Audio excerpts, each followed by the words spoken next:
whistle, you need to have respect for our own coaches and around America and call the coach no matter what. Coach Prime, Coach Duffy. Yep. Not Coach level. Max.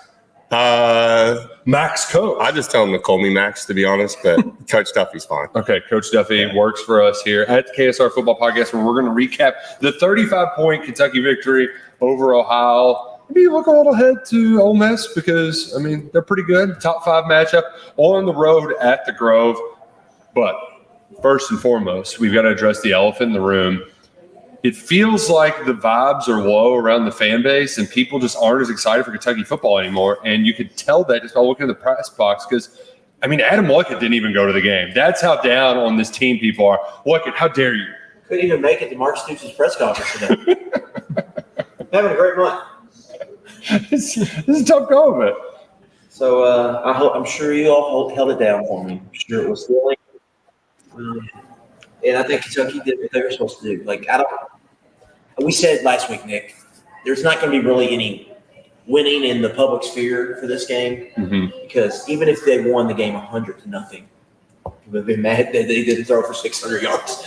And even if they won it, maybe didn't cover, they would have been mad because it didn't win by enough. But they ended up doing exceeding expectations from a point spread perspective, and I think they did what you wanted them to do. You saw them throw the football effectively, over 10 yards per attempt. Both Wimsatt and Brock Vandegrift ran for over 200 yards. The defense, again, no one scored on them on a full field.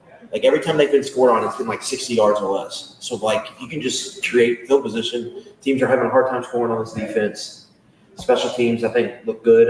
Even Rayner, the one kick he attempted that was after the horn, looked pretty good from that distance. So I think overall it was a good performance. But at the same time, I think the fan base is in kind of prove it mode. And that's just where we're at right now at this point in the season. It is funny to me that every time they play one of these games, the spread is covered. They leave you wanting a little bit more. And a big reason why they cover is because there's a non-offensive touchdown.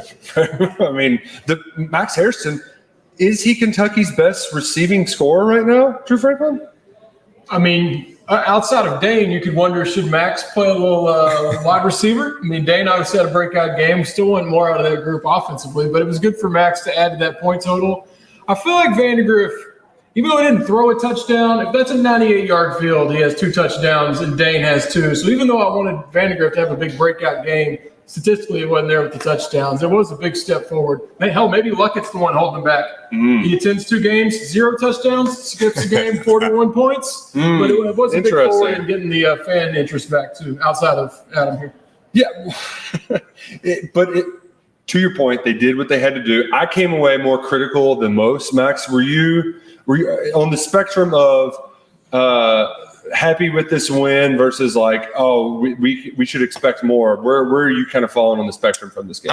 Extremely happy. I mean, I don't take for granted just taking care of business and how hard that can be sometimes, especially against teams like this. Like we've seen it before where we've struggled in the first half. I think pre-game show I said, don't be surprised if it's 7-7 or 10-10 at halftime. And thankfully it wasn't. It was a really, really, really good performance, I thought, on both sides of the ball. Special teams was great. So to me, don't take these kind of wins for granted. I thought we were able to run the ball. Wilcox was kind of a shining light. He's got some juice. And obviously Dane Key was top PFF wide receiver in the country for the week. Yeah. So really, really good performance. And now you can move on to Ole Miss with even more confidence. So Nick, what are you critical of? What am I critical of? What are you hating on? I've got some takes, but I did want to mention Dane had a comeback. Or it was a scramble drill. So there's probably 20 more yards. If he comes back on it, you could add to it. And then Brock lit him up for that, too. Yeah. I haven't seen that much emotion out of Brock just talking to his teammates. Right. Like that. He ran straight to him and let him know that they had that. Come back. Get back over here. The other part, they had a free play. Max protection, free play, 2 guys going downfield. Dane gets 30, 40 yards, and it's overturned by a hold. So he could have had 200 yards receiving in that game. An excellent game by Dane Key. Mine's all operation like it, and I'm more worried about the decision making in the coach's box because you had 2 change your mind issues on 4th down where in one instance you call a timeout and you're going to go for it. It's going to get a delay, or you're going to kick a field goal, call a timeout because you're going to get a delay of game. And you said, we're going to go for it instead. And And then you've got another situation where it looks like they're going to kick a field goal, and then they change their mind, and then they actually go out there and do go for it, and it's a sack, and then you don't get points before half. So for me, a lot of it is I don't have we kind of know what this team is, right? It's run the ball, be efficient in the passing game when you're throwing underneath, which Brock has been excellent. You know, like when you aren't asking him to do too much and you give him some protection, like he's completing passes. He's putting the ball where it needs to be now. But if you're going to be this efficient operation, when it's 4th and 1, go get the yards, right? Like don't just drop the ball on the ground and then give your defense a short field and ruin a shutout. So there was some operation things where I'm like, guys, this is week 4. Let's have ourselves a plan. Let's be concise and not have this hemming and hawing, because it felt like some of that hemming and hawing was left over second guessing from the Georgia game. Yeah, I think that's fair. I also think they just can't pass protect. So when you can't protect, there's going to be holding calls. You know, like I think they're just going to have to live with them. I do think for as sufficient as they were, there was way too many 3rd and longs. Yeah. How do those happen? Penalties and tackles for loss. Quarterback draw. Wow, quarterback draw. I'm done with it. So get it out of there. So they're just going to be hard to live if they're in 3rd and 11. They just can't protect. No. So I'm willing to concede that you can't pass protect on this team. I'm fine with that. We know what they are. Some of the decision making was a little wonky there on those 3rd and 4th downs, and I want them to be confident going forward. If you're going to be the field goal kicking team, be the field goal kicking team, right? Like just be who you are. It was a little shaky at times, but it's 41-6. You got to nitpick when you win 41-6. It is odd for a 41-6 game where your offense stepped up, your defense played great. Your coach was booed twice. Not a little bit of boo. I mean, in the first half, there's a lot of booing when on the 4th and 3-ish, people wanted to go for it. Then, of course, we all know what happened behind halftime, but there's a big disconnect right now between Mark Stoops' philosophy and the fan base, whether you agree with it or not. But it was odd for a game for so much to be going well. You had those 2 moments that lingered. They booed him for 2 different things, though. Yeah. They booed him for being too aggressive. And then too conservative. So there is a damned if you do, damned if you don't here. Yeah. But I do, to Nick's point, I think it seems like there's not a plan. So it seems like you're just going back and forth on what to do. Yeah. I think that's really what happened at the end of the half. Right. Going with the gut. Well, and his gut should be the same gut every single time. Like, that it is what it is, right? I was waiting for Max to step into the gut joke. I was just teeing it up there. You're showing restraint. You're showing restraint today. But like normally his gut is just, we're going to be the conservative. We're going to have this approach every time. So I kind of wanted that. But I do get some of the frustrations, though, when it's 9 quarters without a touchdown, 3-0 after 1 before they started piling on the score. And it should have been 20-0 at halftime. But analytics has single-handedly made it tougher. I know it should make it easier, but it's made it tougher for coaches with the fan base, because now every fan base just wants you to go on 4th and 1. And even if he says he wants to go with his gut, play the defense, field position, run the ball type, that means we're probably going to punt more often than go for 4th downs.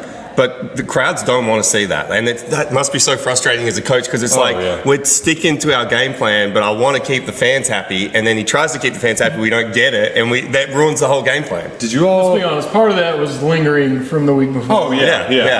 Those weren't that big of a deal in the grand scheme of things in a 41-60 game. It's hot. And we saw in college football this week too, by the way, to the fans that don't like this game plan, this type of game plan beat USC. Yeah.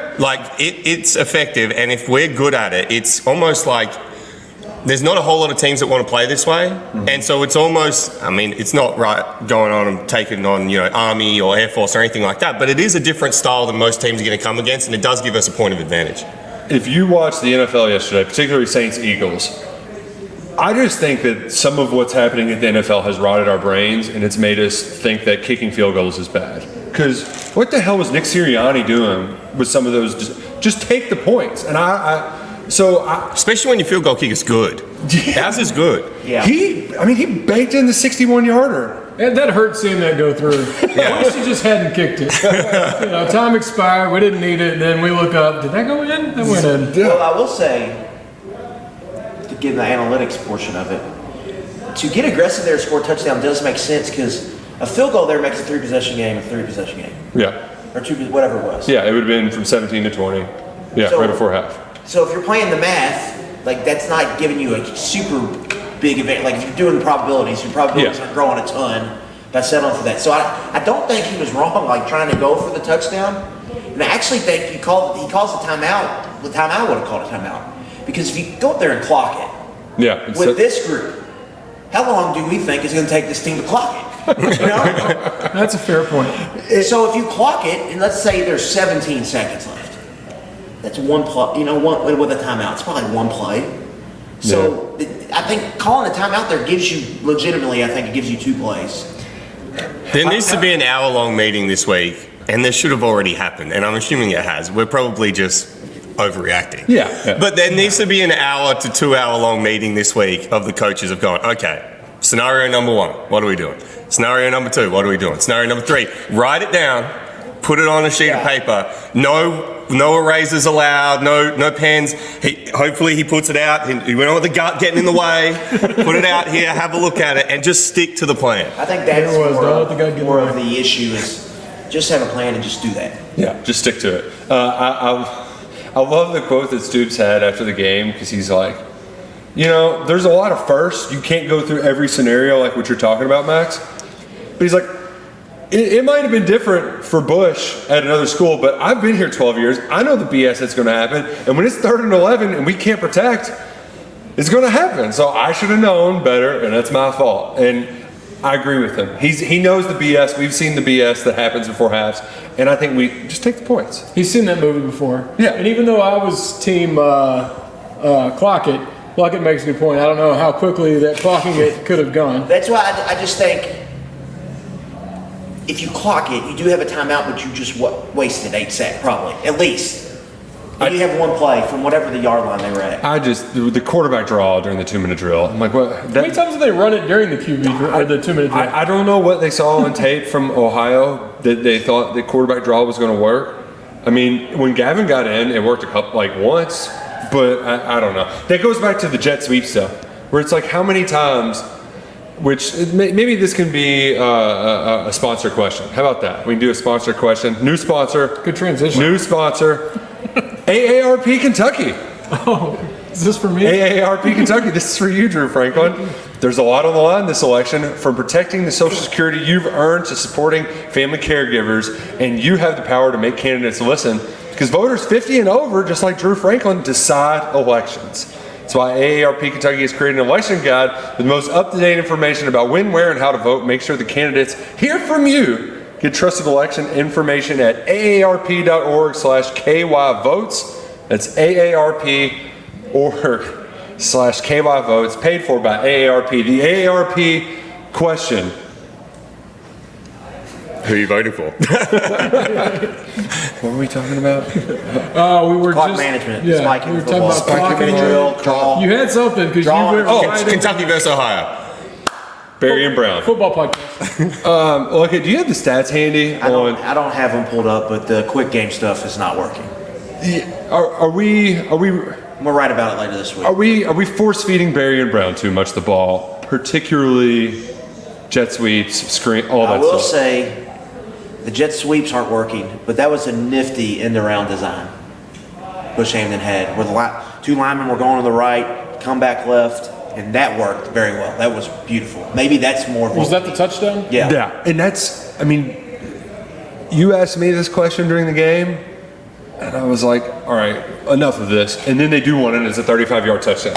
So it puts, I think, Kentucky fans in a difficult spot because, I mean, it's a boom or bust play. So, like, I guess it worked out in the long run, but I know there's so many of you watching that are just like, why are we doing the jet sweep again? But the end-around had more deception than the jet sweep have.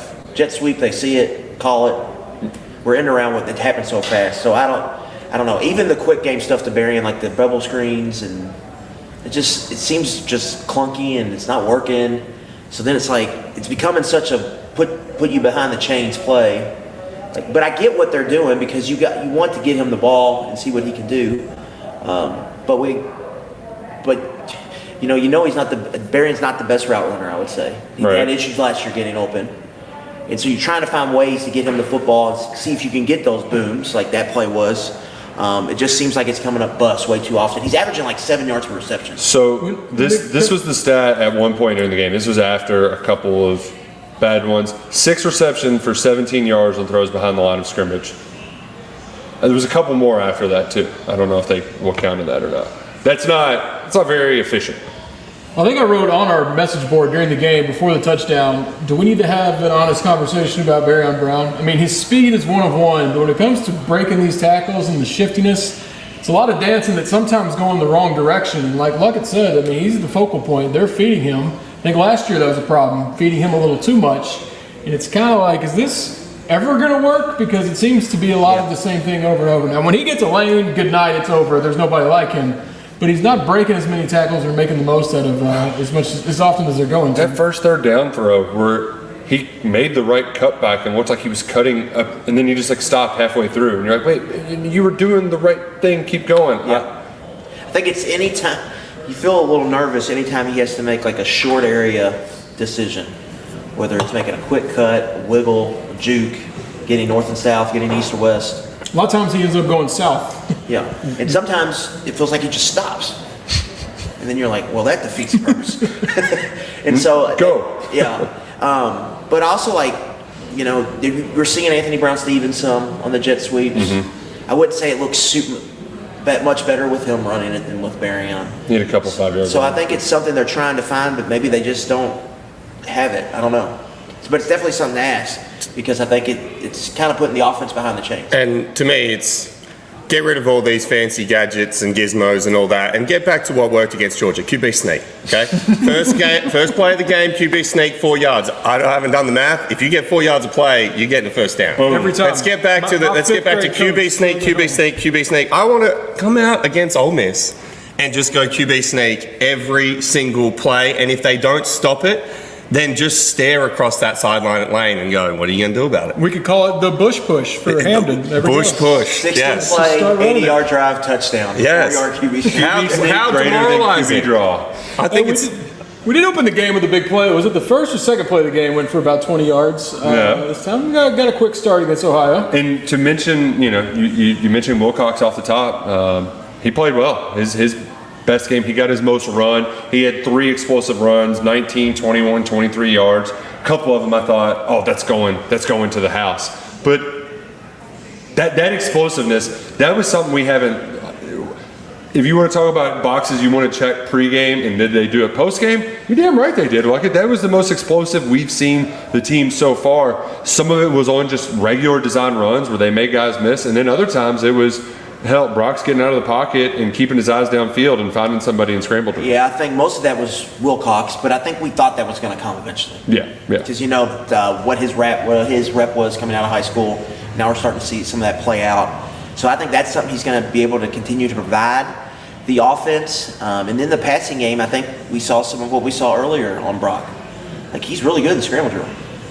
Like, excellent. Rolling right and making throws across his body, really good. I think we've seen him hit some of those deep crossers. I think were some good throws on Saturday. And again, I think the pressure and dealing with the pressure is an issue for them. If we're going to be a run-heavy offense, it would have been nice to break one against Ohio for 40 or 50. Like, just be able to break, one. I know. Yes. It would have been really nice just to see us against a team like that. Like, have 140, 150, maybe a 60, whatever it's going to be. Like, break one, because they're the kind of plays that we're going to have to get chunks with going down the track. And that's why I'm looking forward to seeing how much Chip adds to this run game. Whether he, obviously he's going to be good for us, but is he going to break one loose for 70 and we're like, wow, this guy has made this run game even better? Or is he just going to be, another back that we hand it off to and gets the same? And that's a great point, because if you are run heavy, that's good. But if you fall behind, you're toast. You're toast. But if you can produce those explosives like Max is talking about, it makes it a lot easier to play that style of ball. We talked about this in our rapid reaction, but how many shoestring tackles were there that could have been explosive touchdown runs? So get rid of the laces. Get rid of the laces. Barryon Brown got tripped up by an index finger. There felt like 4 or 5 plays. Could have gone the distance, and Ohio just at the last second tripped someone up. The shoeless Wildcats. In honor of our AARP sponsors, we'll just give them Velcro shoes. I used to wear those. You really? When I started with KSR, I exclusively wore Walmart gray 2-strap Velcro shoes. $30 a pair, maybe. Wow. My kid wears those because they get them dirty. You never know when you're going to have to leave in a hurry, especially as a blogger. Lots of things going on as a blogger. We always got to get up and leave the house all the time. What's wrong with the Velcro? I love Matt's in the shoe game. What if he just added the Walmart Velcros to his rotation? It's a great shoe. Who knew? Who knew that Velcro shoes would come up in conversation? Some LA lights. Oh man. Are those still? Do kids still wear those? The light up shoes? Or the rollers, recently, the ones that they roll on. I've seen the roller skating might be making a comeback. Which, who didn't love a good skating party? I hated them. I couldn't skate. I'd get that invitation to Skate World in the mail, and I'd be like, damn it, I got to go hug the wall in front of all my friends. Yeah, ice skating. Girls don't talk to the guy that doesn't know how to skate. You know how hard that was growing up? You see this trauma coming out of me right now? You can't roller skate? Cannot. Well, this sounds like a great video for the KSR YouTube channel. Well, Hey Kentucky sent me to ice skate, which is even harder. I ended up crawling around on the local TV. But no, to answer your question, not everyone did like roller skating.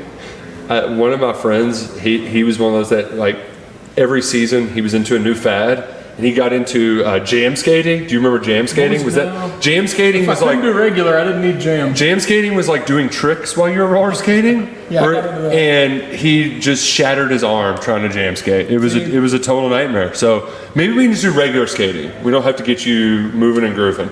There's 4 wheels though. I'm aware. You're taking me back to a dark place. I'd have to either pretend I was sick or, guys, I'm going to go get another plate of nachos. I'm going to sit this round out. And it's just not a fun thing to do. It was cool going to the arcade, and I mean, I'm already a tall guy, but then you get the extra 6 inches, and you feel like a giant. You feel like an adult when you're a child. Man, I'm going to go roller skating now. Maybe we'll do a KSR football somewhere. Champs. We'll go somewhere around here. Do they have roller skating rinks? Those are still a thing, Oh right? yeah, Champs is still a thing out there somewhere. Okay, well, we're coming to a roller skating rink near you, just not without Drew. He'll pull a bucket and get sick on the day of, or have a wedding. I have to a go wedding to. that day. Yeah, which, by the way, I saw Sunday Night Football. Chiefs are on because the Chiefs are always on. Great call at the end of the game too, where I'm sure Luckett had smoke rolling out of his ears, where Kyle Pitts is getting tackled in the end zone before the ball arrives. I saw it this morning. Yeah, No comment. yeah, that was like, oh, so the Chiefs didn't get called for pass interference in the end zone. But Carson Steele, my favorite player for the Kansas City Chiefs, Mac legend, they had a video of he's getting his first start because Pacheco's out. Yes. And at his sister's wedding, they're all watching Sunday Night Football, and like the NFL tweets out, like, look how cool this is. They're watching her younger brother get his first start in the NFL.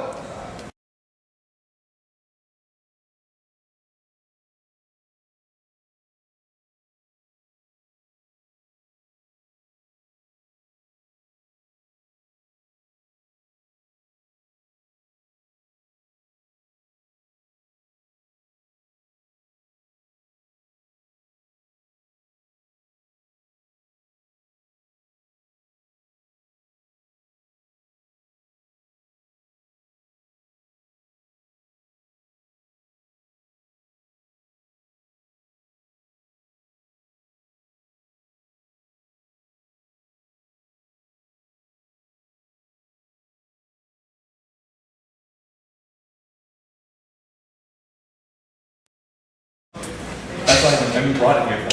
It's unbelievable. Oh gosh! And we're back. We can't. We'll do one of these shows without technical I think we're difficulties. We'll do one of them. Are we on? Perfect. My thumbs are up. But seriously, why would you get married on a Sunday? I have no idea. And then also talk about, like, as well, taking the shine off an important event by, I mean, to be fair, who cares about his first start when you're having a wedding? Like, you can find out what he did later. Like, you're getting married, and they're all looking at the screen, supporting the brother. I don't know who got married. His sister. His sister. Wouldn't his sister be like, what about me? Like, what? Who cares? He just carried the ball for 2 yards. Cool. Like, congrats. He definitely gets all the attention in the family. This is her one moment to be the star. So my brother has been married twice, haven't been to either of them. And I was a cardboard cutout at the first one. And I was like, Jack, you don't need to make me a cardboard cut. Like, it doesn't need to, I don't even need to be involved. He said, no, we got a plan. I was like, okay, this is going to be interesting. Made a cardboard cutout of me, put me on the altar, all that kind of stuff. Got to the reception, and they just took turns at punching it in the face to see who could break it. And I just thought that was the funniest thing of all time. He's like, no, the plan was definitely to have you there, but not for what you think. And they were just all teeing off on this cardboard cutout of me. So that was very nice. Will you go to his third wedding? Oh, third time's a charm. So I'm just waiting for that divorce to happen for the second one, and we'll get to the third one. So what's about? Well, it happened there. Oh man, the hangover you've got to have for a month. I get maybe the Friday night too, but Is it like maybe a religious thing? Like you want to get married on Sunday because that's God's day. Yeah. That's supposed to be a day of rest, isn't it? Oh, but then that means you're probably not drinking at this wedding either. That's what I'm thinking. Oh gosh. If you're that's a church doubleheader. You're going in the morning. And They then, want to come back a little later. and then you're While going we're here, let's not just get drink there. at a wedding and during a football game. That's a huge double whammy. Big miscue there by the Steele family, but we do big Carson Steele fans. I like the anecdote that Andy Reid fell in love with Carson Steele because he watches Maction. He's a big Maction fan. Well, speaking of Maction, we had a Maction legend, Forrest Titsworth, number Yeah. 69. Parker Titsworth, yeah. Parker, excuse me, not Forrest. I don't know where I came Really, Forrest. really Parker Titsworth. oversight on our part that we didn't have a Parker Titsworth preview on KentuckySportsRadio.com. No kidding. We dropped the ball on that one. That's probably both of our guys. That's on us. That really. Deion Walker gave that guy a hell of a day. If I'm Parker Titsworth, I'm thinking back to my Hooters Bowl, my Hooters NIL. I want to be nowhere near Deion Walker because Deion was putting him through it. It's a bad day to be a Bad Titsworth. day. Titsworth. It's a bad day to be a Titsworth. This Kentucky defensive line, look it. I mean, we're probably glossing over just how good they've been, and we've been pretty praiseworthy. I mean, they're kicking so much ass up front that it's pretty remarkable. I think they're playing to that high expectation we had of them. I think you saw more havoc creation from Deion Walker in this football game. And then I think good thing coming out on Saturday, Nick, they didn't really play a ton of snaps. Kentucky as a defense only played 51 snaps. You got some younger guys into the game. Mainly the last two series were pretty much kind of reserves there. So you're keeping those guys fresh for a long season, and they just keep impressing. I think even the pass rush. Yeah. You look up, and I don't think they recorded a sack in the game. No. But they affected the pocket multiple times. Yeah. I mean, how many times were they this close to a sack fumble? Sack. It had to be like 3 or 4. I mean, J.J. Weaver almost had 2, I think, in that game. And we're about to find out how good our defense also- is because it'll be the ultimate test on Saturday. J.J. Weaver has had how many opportunities for a scoop and score? And how many times has he fallen down there in the scoop? The They barely shoestrings. even fell on it after he dropped the scoop and score. They barely even recovered it whatsoever. It's like the opposite of deer in the headlights, where his eyes get so big he can see the score and he just can't keep his feet underneath him. It was the Louisville game. This game, was there a Florida game too? There was a Missouri game where he catches the throwback for the last play, and he just got tackled at the 2. But there's been that, he's almost big had guy with 4 4 or 5 touchdowns. defensive touchdowns. Yeah, so close but so far away. And if any man should be able to pick up a ball, should be. He's got that little bit of extra advantage too. Exactly. Could it be in the way? Yeah, maybe it is getting in the way. You mentioned him though, Sackham Souls. Love Sackham Souls so much. He is fun to watch when he gets in the game, number 35, third down specialist. The quarterback hurry that he recorded, I don't know if you saw it again. I mean, he twisted from one defensive end spot all the way around to the other and still got to the quarterback. It's my favorite part. If you're watching the tape, he kind of disappears, like, okay, Yeah. he's out of the play. No, then pops right back up in the camera view, completely different spot on the field, nearly makes the tackle. And the way the coaches talk about him, he's relentless. He's so tenacious. Like that sort of motor, I love it because it matches up with the energy we get from him on Twitter, where, I mean, I saw some people pulling some of his old tweets that are not shy on confidence, where he's like, oh, that game was awesome last night when they put on a light show for me to get 3 sacks. It's like the other team is launching fireworks pregame. Oh, man. He had one where he's showing off his smile because he got his braces off, and he's like, practicing my NFL draft smile, and he's 16 years old and doing this. I love it. I love the confidence. But then when you talk to him after the game, like he's not just going out there and doing CJ Gardner-Johnson after the game where he's just smack talking. Like he seems like a pretty humble kid who just has this energy and confidence that he's like, I'm going to get after this guy, and I don't care if I'm a freshman and people thought I'm undersized. Like, he gets after him. I love me some Sack'em Souls. That's one I'm really looking forward to seeing a lot of in the future. I mean, we're all talking about the young Wilcox and this and that, but Souls, just with that personality and how he plays, I'm fired up for the future with him. There's nothing better than someone that just wants to talk trash on Twitter on the team. Obviously he took over from Vito Tisdale. Vito Tisdale used to have some incredible tweets that unfortunately got told to be taken down way too fast. They needed to stay up and still need to be up, but it's good that someone's taken that mantle over because I appreciate those. Are we things talking so about the Anthony Richardson Hot tweet? dog water. That boy hot dog water. Who was the one that had to have Vito's tweet notifications on and had to be like, take it down like that? Tony Neely. That not a great job. not a fun job. Tony Neely gets alerts for every player on the team. Before we get to more young players, I wanted to mention Trayvon Ripka. He hasn't gotten enough attention and love this year. He's performed well. He's like he's the other guy that doesn't get the attention that Dion gets. And he's been making some plays. He blew up the first series, made him go 3 and out. He's played well. But a couple of the other youngsters that played well. Teron Nichols had a pass breakup on 3rd down where it looked like they were going to have an explosive play, and he stayed focused on the ball, made a nice little rip there at the end to get the PBU. Willie Rodriguez got credited. He started the game. He got a start, and Stoops basically said like, all right, older guys, we need some more ass kicking. Willie Rodriguez is kicking some ass, so we're going to start him. Step it up. Yeah, I think good thing we saw on Saturday is some of the young players, young talent. You know, Willie Rodriguez, Ryan Nichols, Abaselm gets in there, Malachi Wood gets in there, Steven Souls. You're starting to see some of those younger guys, and that's a sign that the future also looks bright too, not just right now. We haven't seen him on the field yet, but when I was leaving the game Saturday night, I had to stop to let Brian Robinson pass me on his scooter. Oh, those scooters can hold up. That was a big boy coming through the crosswalk on one of those whatever they are now, birds, whatever brand they're on.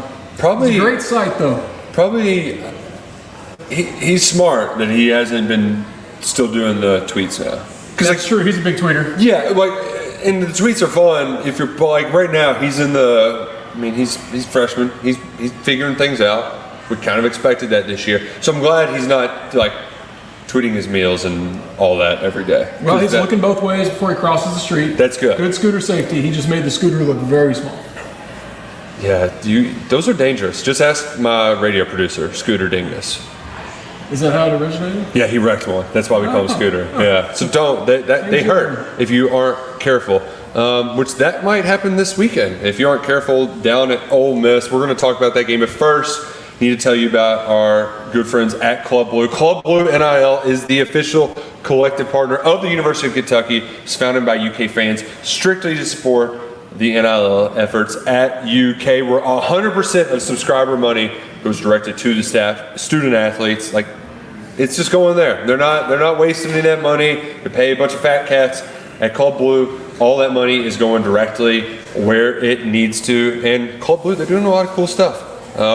They're doing some stuff with basketball with the blue-white game. That's pretty sweet. They're also doing meet and greets before all the football games with basketball players. So clubbluenil.com. It's where you get to pick which sport you want, where your money's going to, and where you can help Kentucky stay ahead of the game with Club Blue NIL. There's a team playing this weekend that they've invested in their NIL. They got a pretty damn good football team, and that's the Ole Miss Rebels. Lane Kiffin, he's always had a good offense, and that's no exception this year. They got Juice Wells. That was a nice add to their already stacked receiver room after they lost Quinshon Judkins. But really, the story for me in this game, and the story really their entire offseason, was using all that nil money to go get people for that defense. They got Walter Nolan from Texas A&M, big interior defensive lineman. Princely from Florida. I'm not even going to try to say his last name. If you want to, go. Yellen. Gesundheit. Human Mielen. Yes.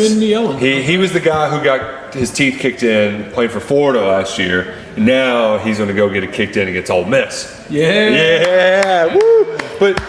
But like Ole Miss did a lot to upgrade their defense, and it's hard to handicap it now like it. And that's where my question is how good is this Ole Miss defense? Because they've put every opponent in a coffin, but I don't know what.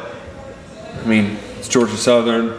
It's, oh no, Wake Forest. Wake Forest got beat so bad they canceled their return trip. Like that's an ass whooping. When you're just, sorry, we're good. We had enough in one game. We're not coming back next year.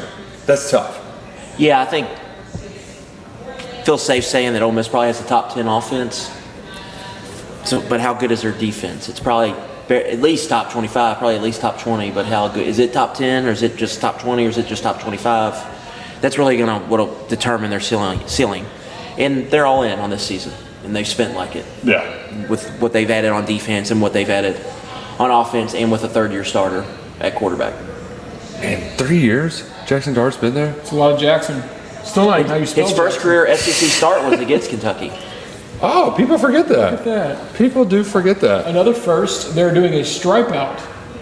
The first stripe out was against Kentucky. We didn't win. A lot of Ole I was Miss there. fans were, oh, we do this for every first SEC game. It's not just Kentucky. And I mean, Well, over half of their stripe outs have been Kentucky games. That's Take my that. fact of the day. take that, Ole Miss. They're also undefeated in stripe outs.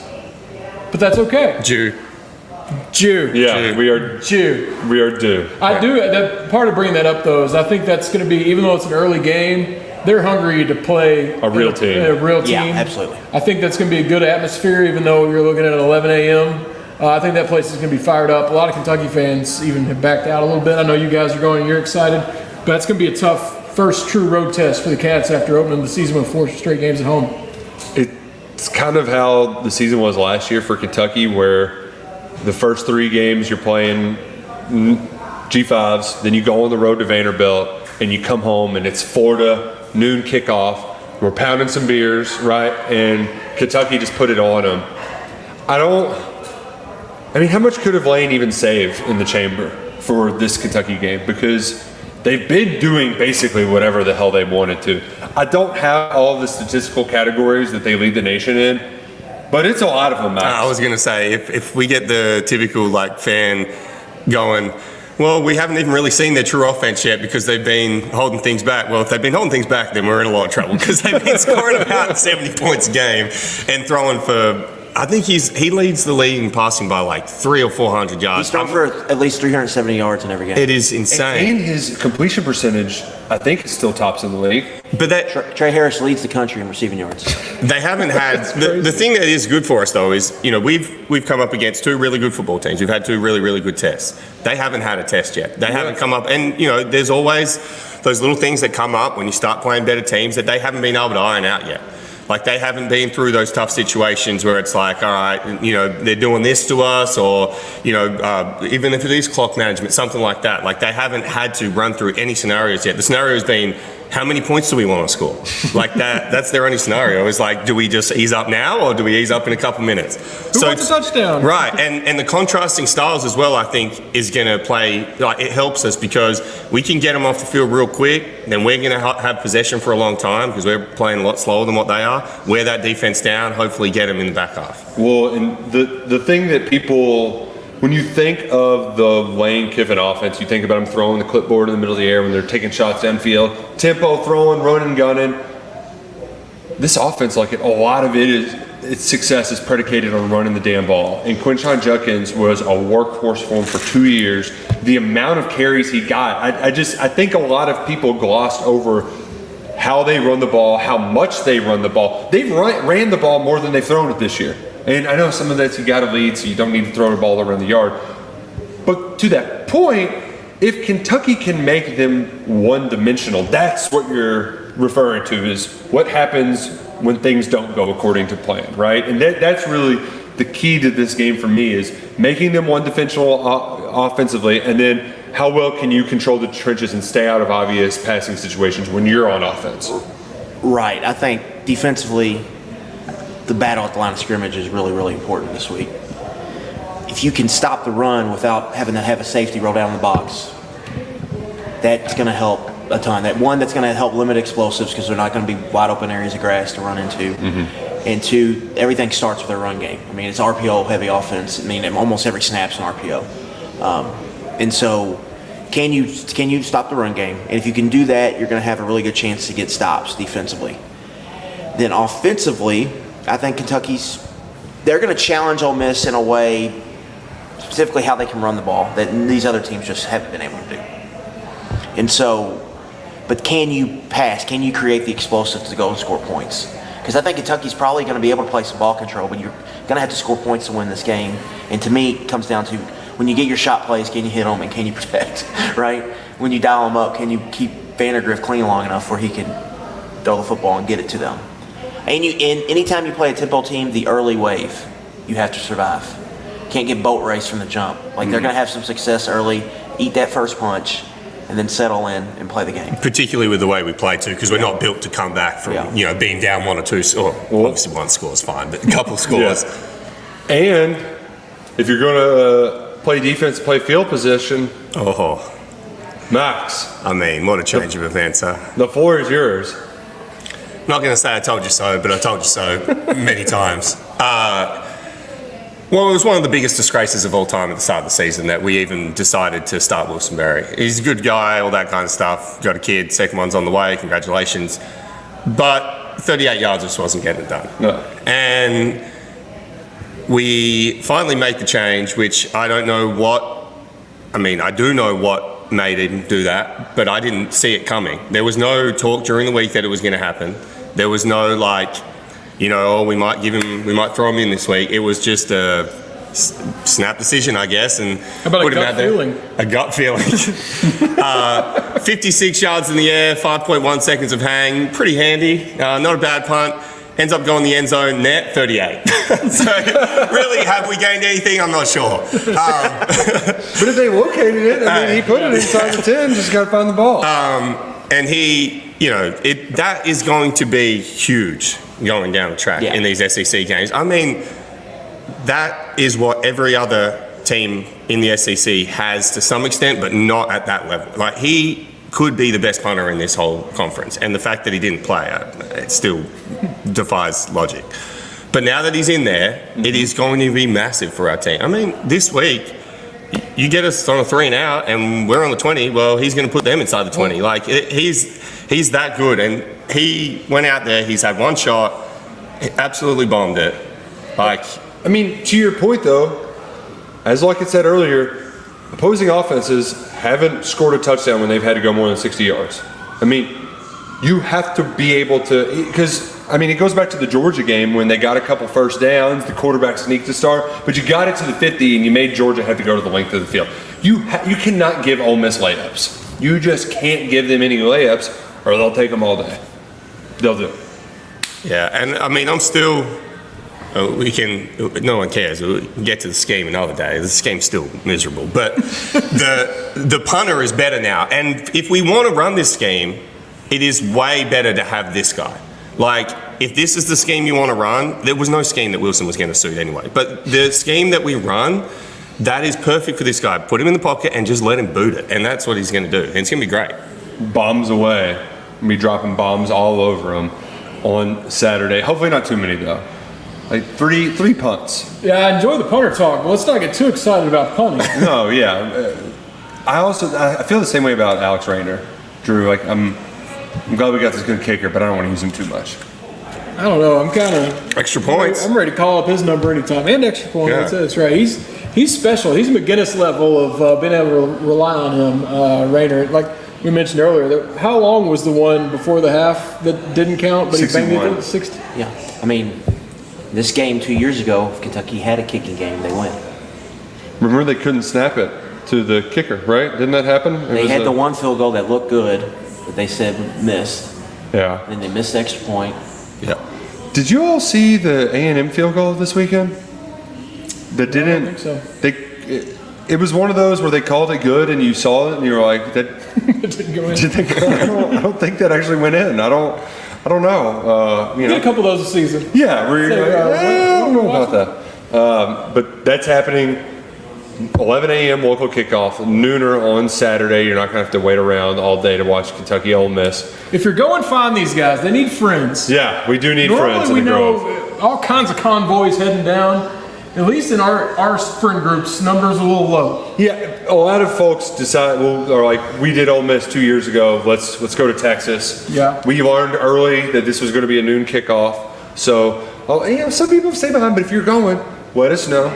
Reach out. There's tons of ways to reach out to it. I know a lot of people are talking on the chat. There's a Jerry Roush on the chat. Uncle Jerry. It's spelled differently, but yeah, Uncle Jerry's in the chat. So didn't see that coming. Hopefully we'll see you down in Oxford. We're going to preview more of that on 11 Personnel on Wednesday. But I do want to talk about a few of the other games that happened in the SEC over the weekend. Why does this have to be the year that Mississippi State isn't on the schedule? We played them in the Mullen era when they've got the number 1 team in the country, and now they're speaking of hot dog water. I text my buddies. It is an SEC game this week against Texas, and they are 38.5-point underdogs. That is incredible. That feels low too. Yeah, I saw that. I was like, hey, give me Texas. They named their score. This is shocking levels of suck for a program that's been number 1 in the somewhat recent history.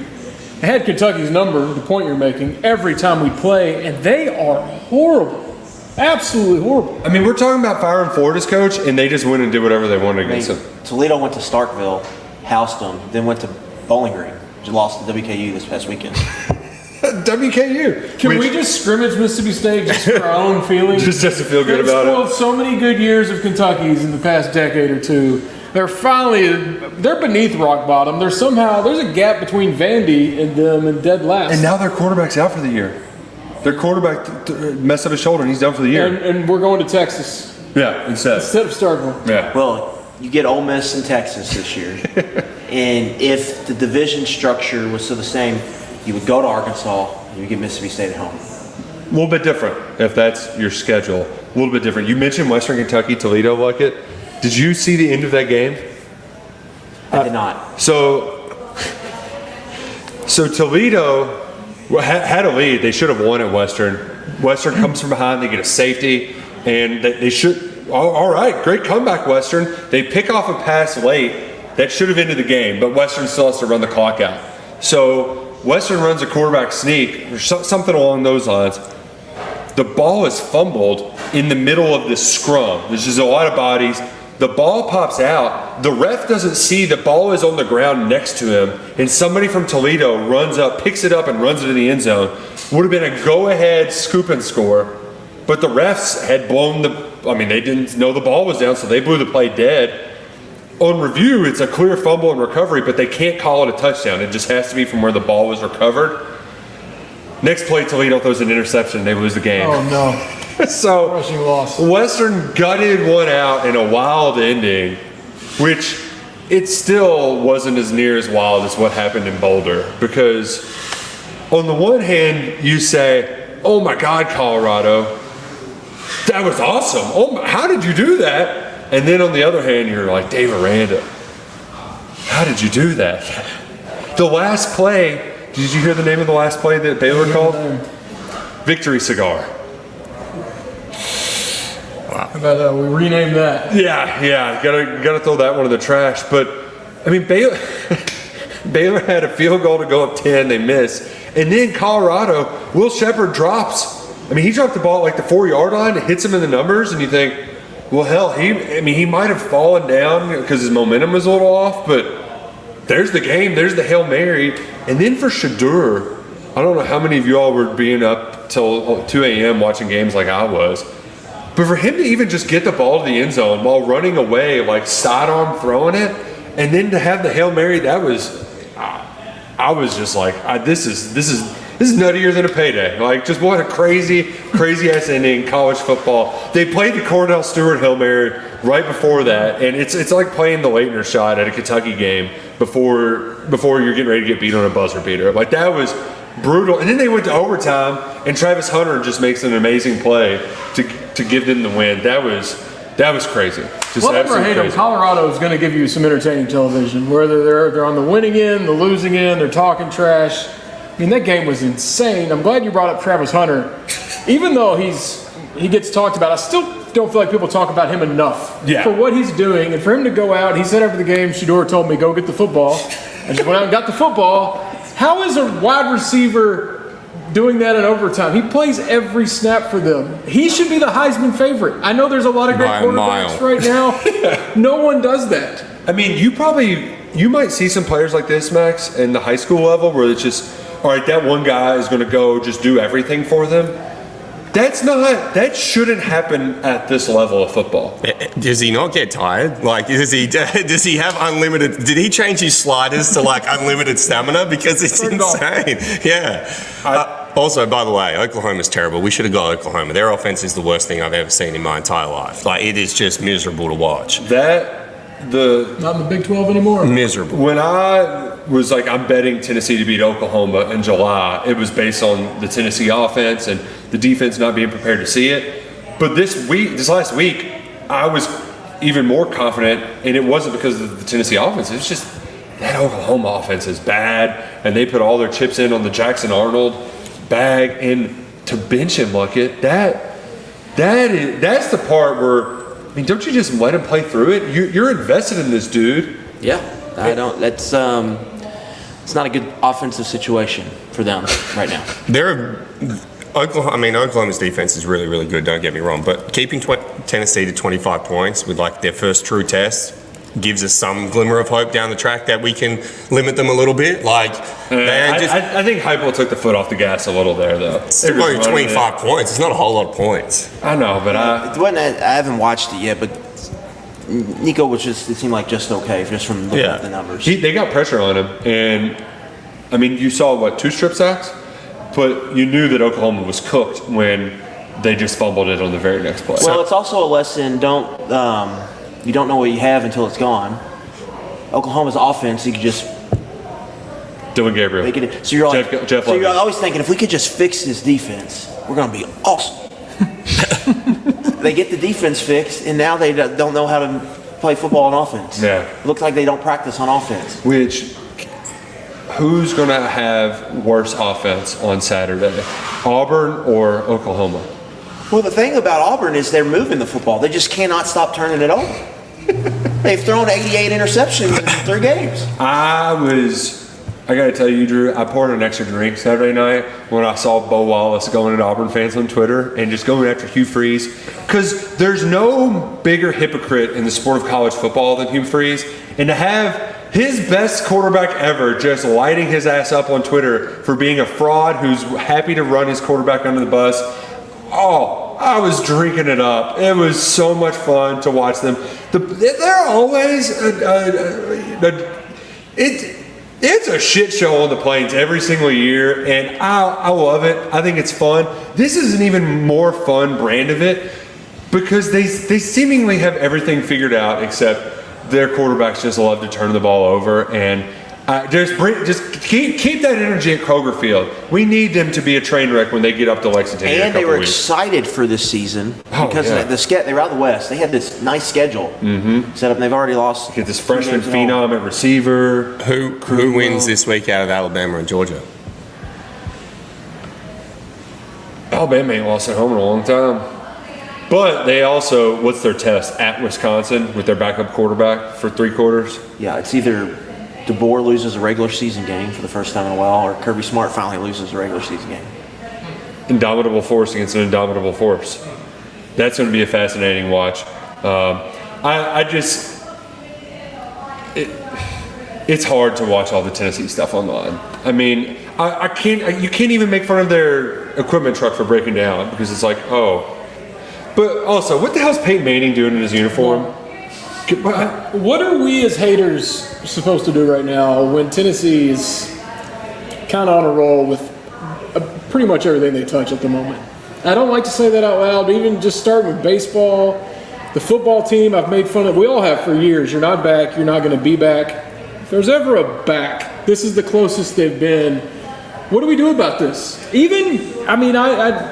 Peyton Manning in the outfit, I know some people think that's crazy, but if we were at a Stapleton concert and Tim Couch walked out in full pads, I would pass out like a middle school girl at an NSYNC concert in 1999. It's easy to make fun of, but if we did that, it's kind of awesome. And really, a lot of things Tennessee's doing right now is kind of awesome. I don't even like to say it. Here's the one good thing about the Tennessee Volunteers. They're going to pull it. They'll get to the playoff probably, but, Can we beat them?